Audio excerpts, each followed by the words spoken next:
For the next 10 hours, me including my friend Roheet will be walking through the dense forests around the natural habitat of the wild animals in the Chitwan National Park. It is the first national park of Nepal, situated in the terai lowland of south central Nepal. We saw one rhino. The horn was this big. Very sorry.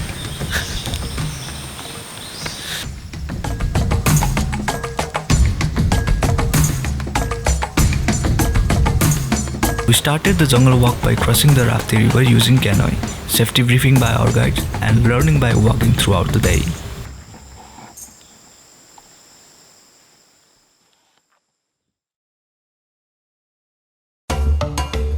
Chitwan National Park was established in 1973 AD and was granted the status of World Heritage Site in 1984. It was a hunting ground for the country's royal rulers. It used to cover 544 square kilometers initially, but now covers 954 square kilometers.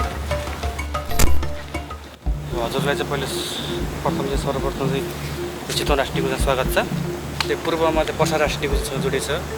दक्षिणमा चाहिँ इन्डियाको Valmiki tiger reserve Bihar पर्छ, त्यहाँदेखि जङ्गलै जोडिएको छ। पश्चिममा चाहिँ यता नवलपुर अनि मकनपुरसँग जोडिएको छ। जनावर भनेको चाहिँ सबै छाडा जनावरहरू खोज्दै खोज्दै हिँड्नुपर्छ। हिँड्दै जाँदाखेरि चाहिँ कहिलेकाहीँ चाहिँ खतरा जनावरहरू भनेको चाहिँ हात्ती, गैँडा, बाघ, भालु चाहिँ खतरा जनावर हो। कहिलेकाहीँ दङ्गा गरेर कुनै बेला चाहिँ आक्रमण गर्न आउन सक्छ, कहिलेकाहीँ चाहिँ तिनीहरू तर्सिन लाग्छन्।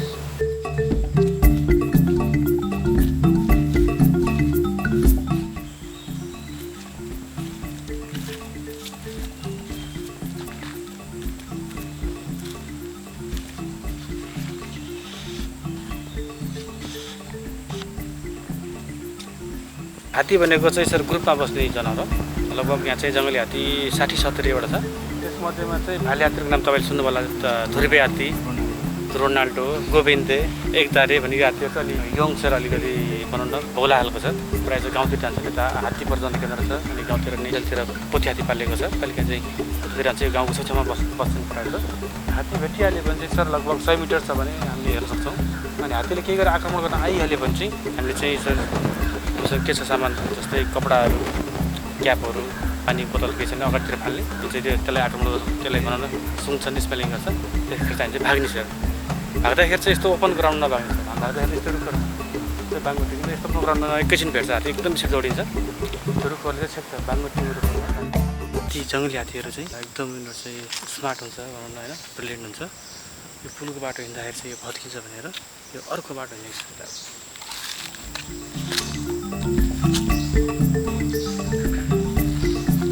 During the jungle walk, we were advised to not to talk loudly and follow our guides. There were 2 guides before and after us, escorting throughout the walk.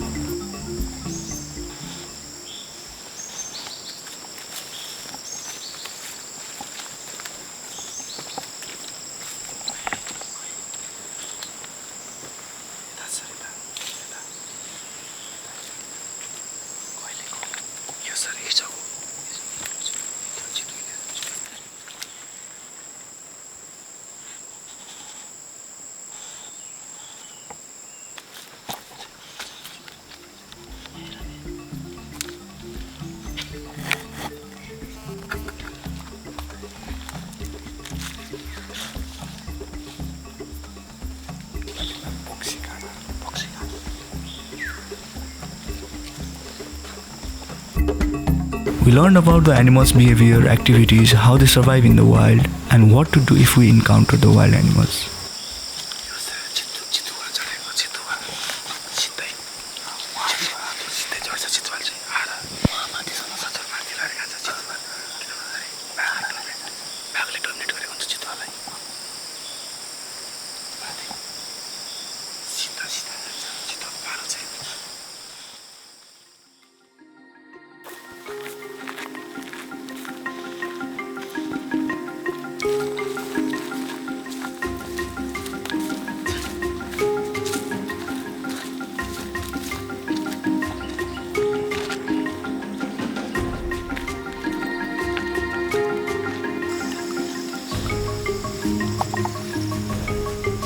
We were very lucky that we saw a great one-horned rhinoceros.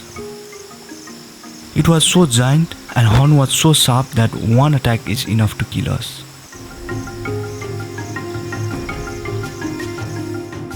We were waiting for the animals to cross, where one of the most beautiful creatures welcomed us.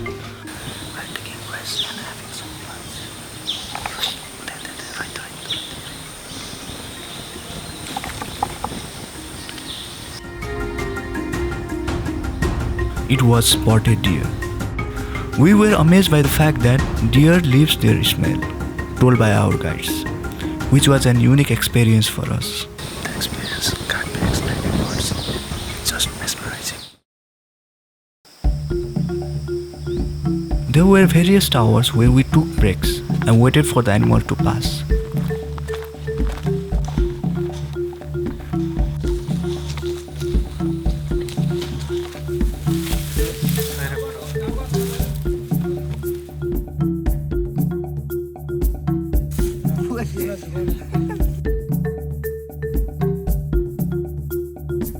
Right now we are in this tower and we'll have a lunch here.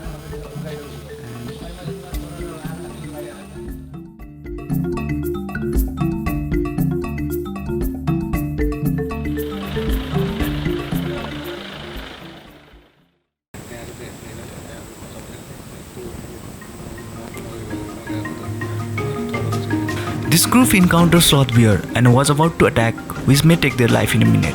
Fortunately, experienced guides saved their life.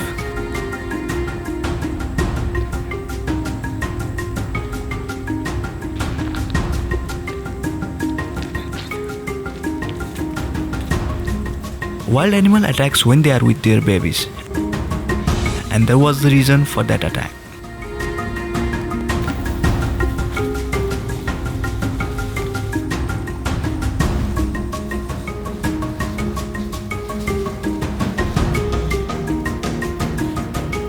It was a great lifetime experience for us in Chitwan National Park, learning and experiencing so many things about wild animals. There is no doubt there was 100 animals in the zoo inside the bars and single animal living freely in their natural habitat, applying self-survival techniques for survival has next level experience for the lifetime.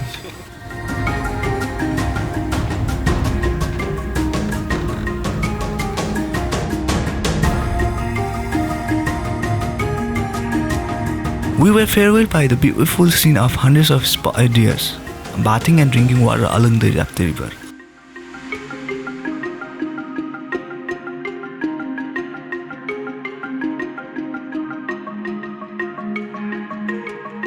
For the whole experience of this jungle walk, we paid 3000 Nepali rupee, including the guides.